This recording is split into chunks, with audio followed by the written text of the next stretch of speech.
వింటున్నారా సహోదరి సహోదరులు? మన ప్రభువు మన కోసం ఆశీర్వాదాలు ముందుగానే దాచిపెట్టాడు. ఇప్పుడు తండ్రి తల్లి, నువ్వు కష్టపడుతున్నావా, ప్రయాసపడుతున్నావా, బ్యాంకులో బ్యాలెన్స్ కొంచెం కొంచెం దాచిపెడుతున్నావా? దేనికోసం చెప్పు? కూతురు పుట్టింది. రేపొద్దున నా కూతురికి అచ్చట ముచ్చట తీర్చాలంటే ఏం కావాలి? డబ్బులు కావాలి. రేపొద్దున పెళ్లి చేయాలంటే డబ్బులు కావాలి.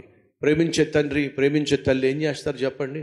ఆ బిడ్డ బాగు కోసం, భవిష్యత్తు కోసం ఏం చేస్తారు? బ్యాంకులో కొంత డబ్బు దాచిపెడతారు. మనం మంచివారము కాకపోయినప్పటికీ మన బిడ్డల భవిష్యత్తు బాగుండాలని బ్యాంకులో దాచిపెడుతుంటే, మనను ప్రాణంగా ప్రేమించిన మన ప్రభు అయిన యేసుక్రీస్తు పరలోకపు బ్యాంకులో ఎంత దాచిపెట్టుంటాడో ఒక్కసారి ఆలోచించండి. ఏలియాతో దేవుడు చెప్పాడు, ఏలియా కరువు వచ్చేసింది కదా, నీళ్లు లేవు కదా, నిన్ను జాగ్రత్తగా చూసుకోవాల్సిన బాధ్యత నాదే కదా. లోకమంతా కరువు ఉండొచ్చు కానీ నువ్వు నా సేవకుడివి, నా మాట వినేవాడివి కనుక నీకు కరువు ఉండడానికి వీల్లేదు. నన్నేం చేయమంటావు ప్రభువా? కెరీతు వాగుకు వెళ్ళు, కెరీతు వాగు దగ్గరికి వెళ్ళు, నీకు ఆహారము తీసుకురమ్మని కాకోలములకు చెబుతాను అన్నాడా? చెప్పాను అన్నాడా? చూద్దాం రండి. ఏముందో 17వ అధ్యాయము రాసుల గ్రంథము 3వ వచనం, 17వ అధ్యాయం 3వ వచనం. నీవు ఇచ్చటి నుండి తూర్పు వైపునకు పోయి యోర్దానుకు ఎదురుగా నున్న కెరీతు వాగు దగ్గర దాగి ఉండుము. ఆ వాగు నీరు నీవు త్రాగుదువు. అచ్చటికి నీకు ఆహారము తెచ్చున్నట్లు నేను కాకోలములకు ఆజ్ఞాపించితిని అని అతనికి తెలియచేయగా. అంటే అర్థమేంటి తెలుసా? ఎలియా, కరువు వస్తుందని నాకు తెలుసు, ఆ కరువులో నువ్వు సఫర్ కావాల్సి వస్తుందని నాకు తెలుసు, కానీ నన్ను నమ్ముకున్నావు కదయ్యా. సింహపు పిల్లలైనా ఆకలి కొనునేమో కానీ నా పిల్లలను మాత్రం నేను ఆకలి కొననివ్వను. నీ భోజనానికి కావలసిన ఏర్పాట్లన్నీ ముందే చేసేసా. అవసరము రాక మునిపే, ఆ ఆపద రాక మునిపే, ఆకలి పుట్టక మునిపే నా ప్రభు నీకు కావలసిన అవసరములన్నిటినీ కూడా తీర్చడానికి ఏర్పాట్లు చేసేశాడో. బ్రదర్, నిజంగానే దేవుడు మీరు చెప్పినట్టుగా మాకు అవసరాలు రాకమునిపే, ఆపదలు రాకమునిపే, ఆకలి పుట్టక మునిపే దేవుడు అన్ని ఏర్పాట్లు చేసేసాడని అద్భుతంగా మీరు చెప్తున్నారే. మరి నా పరిస్థితి ఏమిటి? ఎలాగుంది? నా జీవితం అంటే ఇలా ఎండిపోయి ఉంది, మోడు బారిపోయి ఉంది, పూట గడవకుండా ఉంది, పస్తుండాల్సి వస్తుంది. మరి నా పరిస్థితి ఏమిటి అనే ప్రశ్న మీరు వేస్తున్నారా? అయితే చెప్తా వినండి. ఏలియాకు దేవుడు ఏం చెప్పాడు? నువ్వు కెరీతు వాగు దగ్గరికి వెళ్ళు.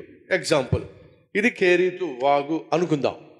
ఇప్పుడు దేవుడు ఏం చేశాడు? కాకులన్నిటికీ కెరీతు వాగు దగ్గరికి రొట్టె మాంసము తీసుకురమ్మని చెప్పాడు. ఇప్పుడు కాకులన్నీ ఎక్కడ తీసుకొస్తున్నాయి? ఇదిగో, ఇది కెరీతు వాగు. ఉదయము సాయంత్రము కాకులన్నీ ఏం చేస్తున్నాయి? ఇక్కడ తీసుకొచ్చి ఆహారం పెడుతున్నాయి. రైట్.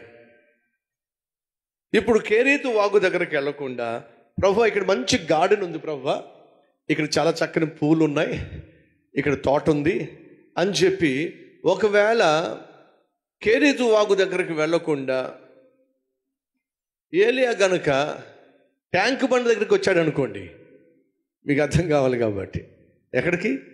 ట్యాంక్ బండ్ దగ్గరకు వచ్చి అక్కడున్న చెట్ల దగ్గర కూర్చున్నాడు అనుకోండి, కాకులు ఆహారం తీసుకొస్తాయా? అక్కడ కూడా ట్యాంక్ బండ్ దగ్గర కూడా పెద్ద సరస్సు ఉంది కదండి. ఇక్కడికి వచ్చి కూర్చున్నాడు అనుకోండి, ఆ ఏలియా వచ్చి ట్యాంక్ బండ్ దగ్గర కూర్చున్నా ఒక్క పూట కూడా భోజనం దొరికేది కాదు. ఇప్పుడు ట్యాంక్ బండ్ దగ్గరకు వచ్చి అక్కడున్న చెట్టు కింద కూర్చొని, ప్రభువా నేను నీ దాసుడును, ప్రభువా నన్ను పోషించు, యెహోవా నీవే నాయన, సింహపు పిల్లలైనా ఆకలి కొనునేమో కానీ నిన్ను సేవించే నాకు ఏ కొదువా ఉండదు అని చెప్పి ఎటు చూసినా కాకులు వచ్చేవి కావు. ఏంటి ప్రభువా, కాకులు ఏం కనపట్టలేదు, మధ్యాహ్నం అయిపోయింది, కాకులు ఏం తీసుకురావట్లేదు, సాయంత్రం అయిపోయింది, కాకులను తీసుకురావట్లేదు. మొదటి రోజు అయిపోయింది, రెండో రోజు అయిపోయింది. ఇదేంటి ప్రభువా, ఇంత అన్యాయం చేసేసావేంటి ప్రభువా? దేవుడు చెప్పింది ఏమిటి? ఇక్కడికి కాదు వెళ్ళమంది. ఎక్కడికి? ఇక్కడికి. అర్థం చేసుకో సహోదరా, సహోదరి, నీ జీవితంలో ఉన్న అవసరాలు ఆశ్చర్యకరంగా తీర్చబడడం లేదు అని అంటే దేవుడు చెప్పింది ఒకటి, నువ్వు చేసింది ఒకటి. దేవుడు ఉన్నమన్నది ఒక చోట, నువ్వు ఉంటుంది మరొక చోట. దేవుడు చెప్పినట్టుగా చేస్తేనే నా యందు మీరును, మీ యందు నా వాక్యము ఉన్న ఎడల మీకు ఏది కావాలో అడగండి, అప్పుడు అవన్నీ కూడా మీకు అనుగ్రహించబడతాయి. అంతేకాదు బహుగా మీకు అనుగ్రహించబడతాయి. దేవుని వాక్యం అనగా దేవుని చిత్తము అనగా నువ్వు ఏది అడిగినా సరే దేవుని చిత్త ప్రకారము అడిగినప్పుడు దేవుడు సమృద్ధిగా నీకు జవాబు ఇస్తాడు. ఎందుకని? ఆయన చిత్త ప్రకారమే నీకు సమస్తము దేవుడు సమకూర్చి ఏర్పాటు చేశాడు. ఆయన ప్రణాళిక ప్రకారము దేవుడు నీకు ఏర్పాట్లు చేశాడు. ఆయన ప్రణాళికలో, ఆయన చిత్తంలో నువ్వు ఉన్నట్లయితే సమస్తము అద్భుతంగా సమకూడి జరుగుతాయి. కాబట్టి మన జీవితంలో దేవుని చిత్తము తెలుసుకోవడం అత్యవసరం. దేవుని చిత్తానుసారంగా జీవించటం అవసరం. విశ్వసించు, ఆ దేవుడు అద్భుతం చేయబోతున్నాడు. ఏమిటి నీ ఇంట్లో ఉన్న సమస్య? 15-20 సంవత్సరాలుగా అద్దింట్లోనే ఉంటున్నాం, మాకంటూ ఒక చక్కని ఇల్లు, సొంత ఇల్లు లేకుండా అయిపోయింది. విశ్వసించు, దేవుడు నీకు చక్కని గృహాన్ని ఇస్తాడు.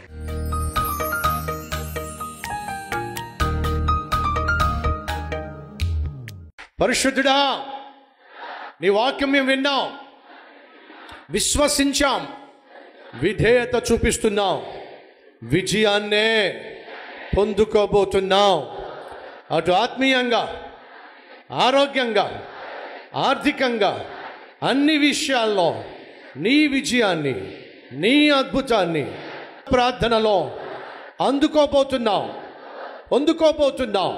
నీ నామాన్ని మహిమపరుచుకొని మమ్ములను బహుగా ఫలింపచేయమని, ఆశీర్వదించమని యేసు నామం పేరట వేడుకుంటున్నాం తండ్రి. ఆమేన్.